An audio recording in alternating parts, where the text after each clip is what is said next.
Hello everyone, welcome back to my channel. जब एक lady कमर दर्द की शिकायत करती है तो बाकी लोग ये कहते हैं कि वो तो हमें भी होता है, कमर दर्द तो हमें भी होता है, खासकर लेडीज़, है ना। और ये सच भी है क्योंकि कमर दर्द तो लेडीज़ का इतना काम होता है झुकने का, मतलब पूरे दिन पूरे सारे काम आगे झुक के करने के होते हैं या फिर खड़े खड़े करने के होते हैं। तो ऐसे में दर्द हो जाता है, लेकिन वो दर्द वो नहीं है जो स्लिप डिस्क वालों को होता है। पर क्योंकि लेडीज़ ऐसा कहती हैं कि ये तो हमें भी होता है, तो ऐसे में क्या होता है, जो पेशेंट है, जो लेडीज़ पेशेंट है, उनके घर वाले उन्हें सपोर्ट नहीं करते हैं इस तकलीफ़ में। उनका ये कहना होता है कि ये तो सभी को होता है। और ऐसे में जो पेशेंट है वो कुछ शर्म की वजह से, कुछ डर की वजह से, या कुछ कह नहीं पाता है, मतलब स्टार्टिंग में। और ऐसे में जो पेशेंट की कंडीशन है ना, वो बहुत सीवियर होती चली जाती है।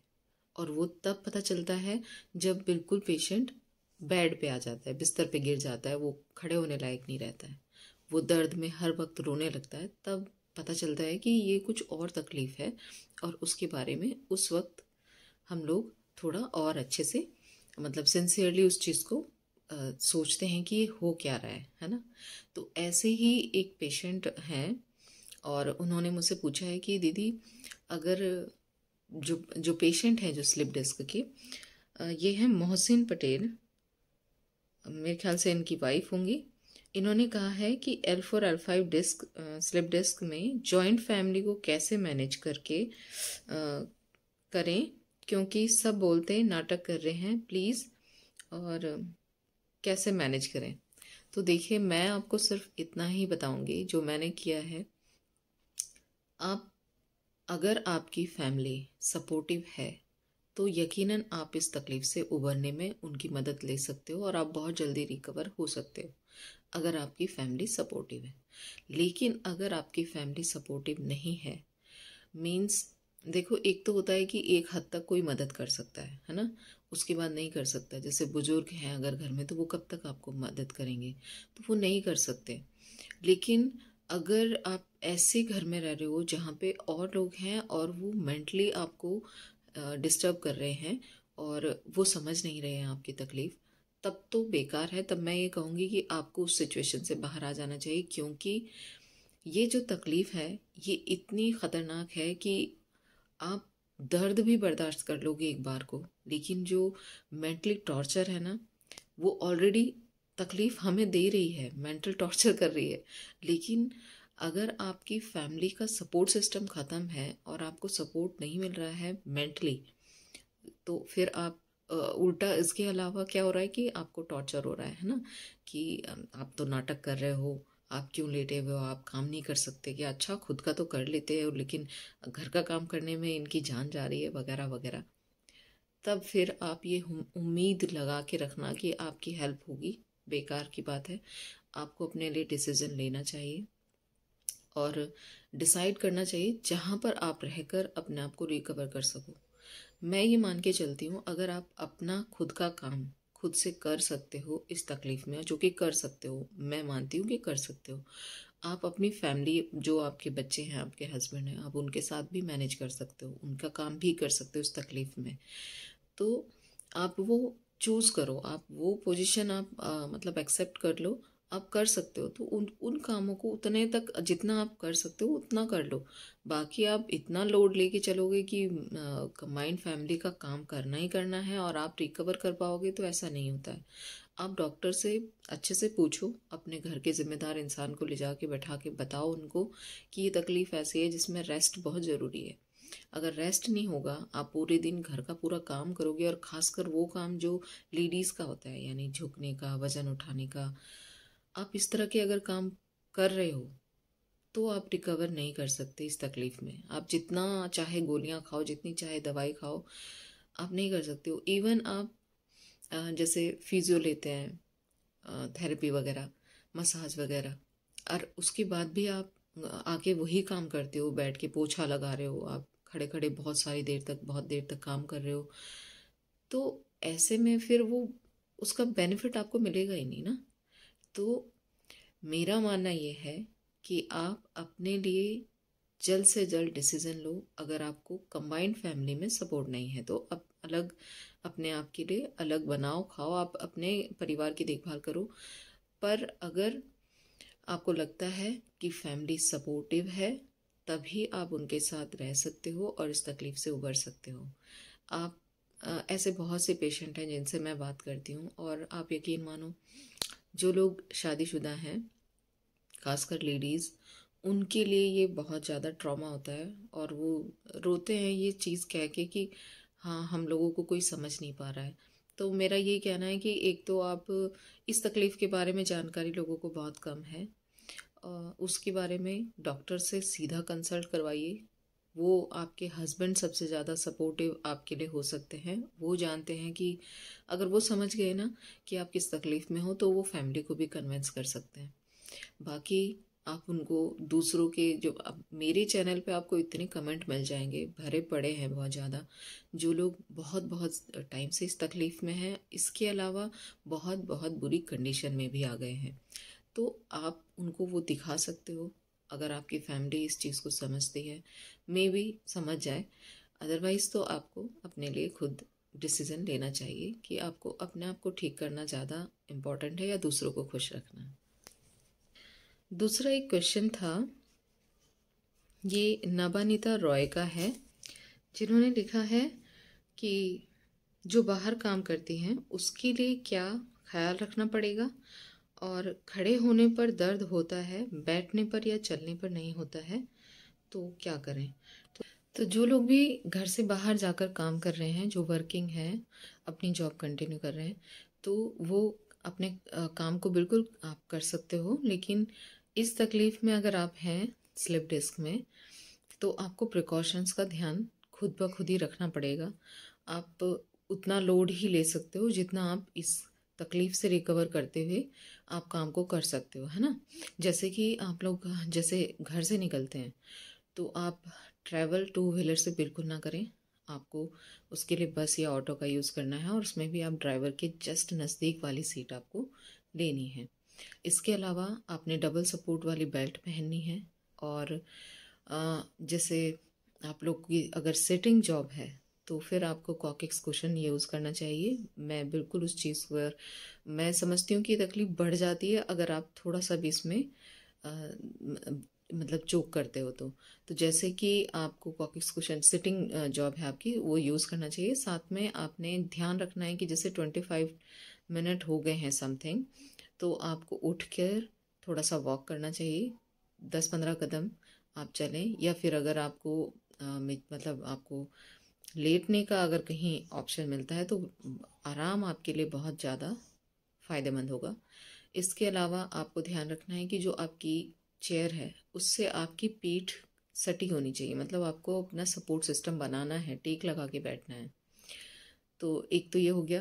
अगर आपकी खड़ी होने की जॉब है तब भी आपको अपना पोस्चर चेंज करना है। अगर आप खड़े खड़े आपको हो गए हैं 25 मिनट्स समथिंग हो गए हैं, तो आपको या तो बैठना है या तो लेटना है, आपके लिए बहुत ज़रूरी है। और जो लोग बहुत ज़्यादा पेन में हैं और किचन में काम कर रहे हैं, उनके लिए मैं यही सलाह दूंगी जो मैंने खुद से किया है, क्योंकि मैं खड़ी नहीं हो सकती थी और मेरी जो कमर है वो थरथराने लगती थी और नीचे पैरों तक मतलब पेन और थरथराहट स्टार्ट हो जाती थी। तो ऐसे में मैंने क्या किया था कि एक बार खड़े होके थोड़ा काम किया, फिर लेट गई, फिर थोड़ा काम किया, थोड़ा मतलब उस वक्त मैं 10 से 15 मिनट अपने को बस इतना ही दे पाती थी, उससे ज़्यादा नहीं। तो इतनी देर के लिए आप खड़े हों, फिर लेट जाएं या बैठ जाएं। और एक चीज़ और समझाती हूँ कि ज़रूरी नहीं है कि सबकी कंडीशन मेरी जैसी हो। जिनको अभी अभी स्टार्टिंग है ये तकलीफ़ की, उनके लिए इतनी प्रॉब्लम नहीं है, और वो ये सोचते हैं कि हमें इतना वक्त, मतलब इतनी दिक्कत तो है नहीं। ऐसे में दिक्कतें बढ़ती हैं। तो आपको भले ही आपको परेशानी कम हो, लेकिन एहतियात आपके लिए अच्छा है। और ये प्रॉब्लम आगे बढ़ेगी नहीं अगर आप इस चीज़ पर फोकस रखते हैं कि आपसे कोई मिस्टेक ना हो, तो है ना। इसके अलावा अगर किसी को जैसे सिर्फ इन्होंने लिखा है कि खड़े होने पर दर्द होता है, तो हाँ, इस तकलीफ़ में सिर्फ स्टार्टिंग में जो होता है ना, वो सिर्फ खड़े होने पे दर्द होता है। और ये बिल्कुल स्टार्टिंग वाली चीज़ है कि आपको अभी कमर में दर्द था, बहुत दर्द था, लेकिन फिर धीरे धीरे वो पैर की तरफ जाता है, और वो तब जाता है जब आप खड़े होते हो या फिर आप चलते हो, है ना।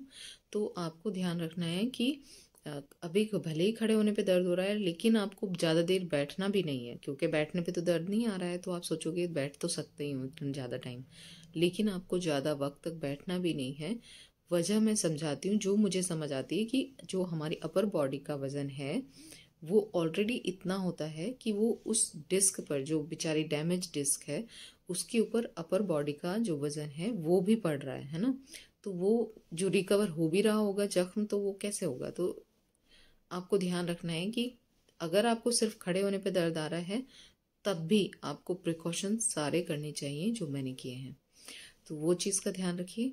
और बाकी जो प्रिकॉशंस मैं बताती हूँ कि आगे नहीं झुकना है, नीचे नहीं बैठना है, वज़न नहीं उठाना है, इन चीज़ों पर बहुत ज़्यादा ध्यान रखिए। सीढ़ियाँ अवॉइड करिए, पालथी मार के मत बैठिए। मैं इसलिए ये चीज़ पे जोर डालती हूँ क्योंकि ये मैंने खुद से किया है। जब डॉक्टर ने कहा कि पालथी नहीं मारना है, तो मैंने सोचा ठीक है, मैं नीचे तो नहीं बैठ रही हूँ ना पालथी मार के, लेकिन मुझे पैर लटकाने में ही दिक्कत थी। जैसे चेयर पे बैठ जाता है ना नॉर्मली, तो वो जब परेशानी बढ़ने लगी तो मैं वो लटका के बैठना में मुझे कंफर्टेबल नहीं होता था, तो ऐसे में मुझे टेक लगी हुई चेयर में और मैं पालथी मार लेती थी। तो वो चीज़ इतनी खतरनाक हुई मेरे लिए कि वो टेल बोन पेन मुझे आना स्टार्ट हुआ, और टेल बोन पेन इतना भयानक गया है कि वो आगे तक मैं कई साल बैठ नहीं पाई हूँ, बहुत नरम चीज़ पे भी। तो इसलिए एहतियात रखिए। जिनको भी टेल बोन पेन है वो जानते हैं कि मैं किस दर्द की बात कर रही हूँ, तो अपनी एहतियात रखिए चलें। मैं सिर्फ बता सकती हूँ, करना आप ही लोगों को है। और आई होप कि आप बाकी चीज़ें तो आप जानते ही हैं क्या प्रिकॉशंस रखने हैं जो बाहर जॉब कर रहे हैं, पर इन चीज़ों का ध्यान रखिए। इसके अलावा एक आशीष जी का मैसेज है। इसमें इन्होंने लिखा है कि L5S1 स्लिप डिस्क से बहुत परेशान हूँ, कमर में बहुत तेज़ दर्द रहता है, 7 साल से बहुत परेशान हूँ। आप सोच सकते हो कि जब मैं ये कहती हूँ कि हाँ बहुत बहुत लंबे टाइम से इस तकलीफ़ में हैं लोग, तो वाकई हैं। अब इनको 7 साल से इतना भयानक दर्द है। इनका कहना है कि जब तक मेडिसिन खाता हूँ तब तक आराम रहता है, जब मेडिसिन छोड़ देता हूँ फिर से वही बुरा हाल हो जाता है, कृपया मार्गदर्शन करें। तो देखिए, आपने लिखा है कि आप जब तक मेडिसिन लेते हो आपको आराम रहता है, लेकिन जैसे ही आप मेडिसिन छोड़ते हो आपको वही बुरा हाल हो जाता है। वजह मैं आपको बता चुकी हूँ। मैंने भी एलोपैथिक मेडिसिन ली थी और मैं उससे रिकवर हो गई थी, लेकिन मुझे ज्ञान कम था। ज्ञान था ही नहीं। कम क्यों कहूँगी, मैं था ही नहीं। डॉक्टर ने कहा कि भाई झुकना नहीं है, वजन नहीं उठाना, लेकिन ये क्यूरियोसिटी होती है अंदर कि अरे अभी तक तो मैं इतना दर्द में थी और फिर ये दर्द मतलब बिल्कुल है ही नहीं। क्या मैं ठीक हो गई हूँ, क्या मैं ठीक हो गई हूँ। तो मैं चेक करती हूँ, मैं चेक करती हूँ। मैंने कोशिश की बार बार झुकने की, मे बी मैं उस टाइम स्ट्रांग रही होंगी, तो मैं झुक झुक के मैंने चेक किया तो मुझे नहीं हुआ पेन। उसके बाद मैं रिलैक्स रिलैक्स हो गई और मैंने सोचा कि जाके ज़रा अपनी खेती में कुछ बो के आ जाऊं ताकि मुझे हरी सब्जियां मिल सकें। और वो आधा घंटा लगा होगा मोस्टली, लेकिन मैं नीचे बैठ के वहाँ पे खुदाई करके बीज बो के आई, और उतने में मैं मतलब मैं बिल्कुल, मेरी स्थिति ख़राब हो गई, और उसके बाद फिर मुझे बहुत लंबा टाइम लगा रिकवर करने में। तो आप अगर कोई भी मेडिसिन ले रहे हो, कोई भी मेडिसिन ले रहे हो, तो आप प्लीज़ प्रिकॉशंस ध्यान रखिए। जो लाइफस्टाइल मैंने बताई हैं, मैंने बहुत छोटी छोटी छोटी चीज़ों पे काम किया, क्योंकि मुझे लग रहा था कि कोई मेडिसिन मुझ पे काम नहीं कर रही है, कुछ भी काम नहीं कर रहा है। मैंने मतलब थेरेपी वगैरह भी कराई हैं, तो भी मुझे कोई रिलीफ नहीं मिला। अगर मिलता भी था तो वो ख़राब हो जाता था, क्योंकि अप डाउन करती थी मैं टू व्हीलर से। तो मैं ये सिर्फ इसलिए कहती हूँ कि आप उस चीज़ से ना गुजरो जिस तक मैं गई थी। मैं नहीं चाहती हूँ। आज मैं अल्हम्दुलिल्लाह मैं बिल्कुल परफेक्ट, मतलब अपना सारा काम करती हूँ। मुझे कोई तकलीफ़ नहीं, कोई दर्द नहीं है, कोई परेशानी नहीं है। और मैं अगर ये कर पा रही हूँ तो मैं इसलिए भी कर पा रही हूँ। और मैं आपको ऑनेस्टली बताती हूँ कि मैं झुक के काम आज भी नहीं करना चाहती हूँ। मैं कर सकती हूँ, मैं नीचे बैठ के कर लेती हूँ, पर झुकती नहीं हूँ। झुकने से मेरे अपर बॉडी का जो वज़न है वो लटक जाता है ना आगे की साइड। तो वो चीज़ मैं नहीं चाहती हूँ कि मैं वो दोबारा उस तकलीफ़ में जाऊँ, तो मैं अवॉइड करती हूँ। और एक मैं बहुत भारी वज़न नहीं उठाती हूँ। तो इन दो काम को मैं छोड़ के अपने पूरे काम करती हूँ। और अब मैं ये चाहती हूँ कि आप में से जो बहुत सीरियस पेशेंट हैं, जो बहुत लंबे टाइम से इस तकलीफ़ में हैं, तो आपने वो छोटी छोटी चीज़ें अपनी डेली लाइफ में डालनी है, जिनका मैं ज़िक्र करती हूँ।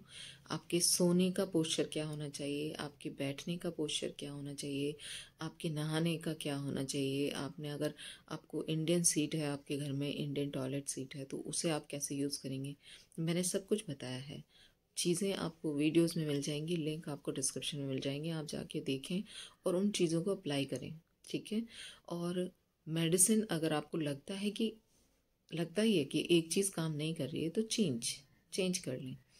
आप एलोपैथिक से लें, आप यूनानी लें, आप आयुर्वेदिक लें, आप होम्योपैथिक लें, बहुत सारे तरह की ट्रीटमेंट हैं, तो आप वो ले सकते हैं। कुछ लोगों का ये मानना होता है कि हम गए किसी जगह और कायरोप्रैक्टर हो गए, बहुत बहुत लोग ठीक हो जाते हैं हर चीज़ से।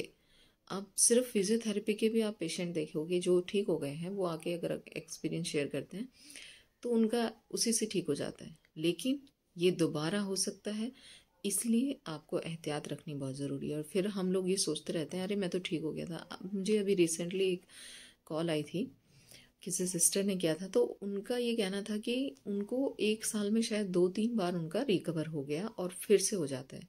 अब ऐसे में इंसान जो है ना डिप्रेशन में चला जाता है कि क्या तकलीफ़ है, और वो सिर्फ यही डिप्रेस्ड ही रहता है। वो ये इस तकलीफ़ को जानने की कोशिश नहीं करता कि हो क्यों रही है। और इसी चीज़ को मैं बताती हूँ अपनी वीडियोस में, और मैं उन लोगों को पर्सनली जो मुझसे बात करना चाहते हैं उनको भी बताती हूँ कि भाई ये करके देख लो ना। तो डरने की ज़रूरत नहीं है, आपको एक्सेप्ट करना है कि ये तकलीफ़ ऐसी हो गई है, तो इससे उभरने का तरीका भी यही है। तो आप अगर ये चीज़ करते हैं तो यकीनन आपको रिलीफ आ जाएगा। अगर किसी को बहुत लंबा टाइम हो गया है तो मैं ये कहूँगी कि यूनानी मेडिसिन ज़रूर ट्राई करके देखें। मैं इसलिए कहती हूँ क्योंकि मैं उससे ठीक हुई हूँ, है ना। तो आप वो ज़रूर ट्राई करके देखें। आप किसी अच्छे हड्डी वाले हकीम से कंसल्ट करके लें, या फिर किसी यूनानी डॉक्टर से कंसल्ट करके लें, जो आपको मिल जाए नज़दीक, तो आप वो कर सकते हैं। तो मेडिसिन के साथ ट्रीटमेंट आप कंप्लीट लें, फिज़िकल भी, और जो खाने का परहेज़ है वो भी ध्यान रखें। और अपनी मसाज और सिकाई जो मैंने बताई है, जो मैंने की थी घर पे, वो आप ज़रूर करें। ऑयल आपको घर पे ही बनाना है। मसाज का तरीका भी मैंने बता रखा है, वीडियो देख लें। स्लिप डिस्क रिलेटेड जो प्लेलिस्ट है उसमें आपको सारी वीडियोस मिल जाएंगी। तो बस आज के लिए इतना ही। उम्मीद करती हूँ ये वीडियो आपको हेल्प करे, आपको कुछ उम्मीद ये दे के जाए। और लोगों के एक्सपीरियंस भी इसीलिए शेयर करती हूँ कि आप लोग जो बहुत डिप्रेस्ड है ना, उनको ये लगे कि नहीं ये ठीक हो सकता है, ठीक है। हाँ, बस आपको एहतियात रखनी है ठीक होने के बाद, जो कि आप रख सकते हो। तो इस चीज़ को अपने ध्यान में रखें और अपने काम को कंटिन्यू करते हुए ही आपको ठीक होना है। लेट के आप पड़े पड़े सिर्फ सोचते रहें और आप मतलब दूसरों की बातें सुन के और डिप्रेशन में जाएं, उसकी ज़रूरत नहीं है। आप थोड़े थोड़े काम करते रहें और आगे बढ़ते रहें। तो चलिए, बस आज के लिए इतना ही। वीडियो अच्छी लगी तो लाइक शेयर एंड सब्सक्राइब। मिलते हैं नेक्स्ट वीडियो में।